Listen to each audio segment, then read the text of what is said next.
గాజాలో Israel మారణ హోమం కొనసాగుతున్న వేళ ఐక్యరాజ్యసమితి సర్వసభ్య సమావేశాలపై ప్రపంచం దృష్టి కేంద్రీకృతమైంది. వార్షిక సమావేశాల్లో ప్రసంగించిన UN secretary general Antonio Guterres కీలక వ్యాఖ్యలు చేశారు. పాలస్తీనాకు దేశం గుర్తింపు పాలస్తీనియన్లు హక్కు అని, బహుమతి కాదని స్పష్టం చేశారు. దీర్ఘకాలికంగా జరుగుతున్న ఇజ్రాయెల్ గాజా వివాదాన్ని పరిష్కరించడానికి రెండు దేశాల పరిష్కారం అవసరమని పునరుద్ఘాటించారు. అంతర్జాతీయ చట్టం, ఐక్యరాజ్యసమితి తీర్మానం, ఇతర సంబంధిత ఒప్పందాలకు అనుగుణంగా రెండు స్వతంత్ర సార్వభౌమ ప్రజాస్వామ్య దేశాలు ఏర్పాటు కావాలని, జెరూసలేం ఉమ్మడి రాజధానిగా ఉంటుందని ఆంటోనియో గుటెరస్ పేర్కొన్నారు.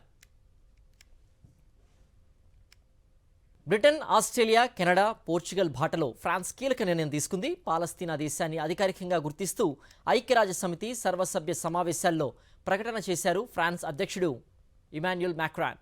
పాలస్తీనాను గుర్తించడం ఇజ్రాయెల్ శాంతియుతంగా జీవించడానికి అనుమతించే ఏకైక పరిష్కారమని తెలిపారు. తమ చారిత్రక నిబద్ధతకు ఇది నిదర్శనమన్నారు.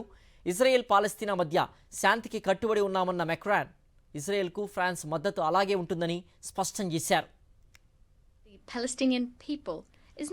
పాలస్తీనాను దేశంగా గుర్తిస్తూ బ్రిటన్, కెనడా, ఆస్ట్రేలియా ఆదివారం ప్రకటన చేశాయి. యుఎన్జిఏ సమావేశాల నేపథ్యంలో మరో 10 దేశాలు ఇదే నిర్ణయం తీసుకోనున్నాయి. 193 ఐక్యరాజ్యసమితి సభ్య దేశాల్లో 3 పాలస్తీనాను గుర్తిస్తున్నాయి.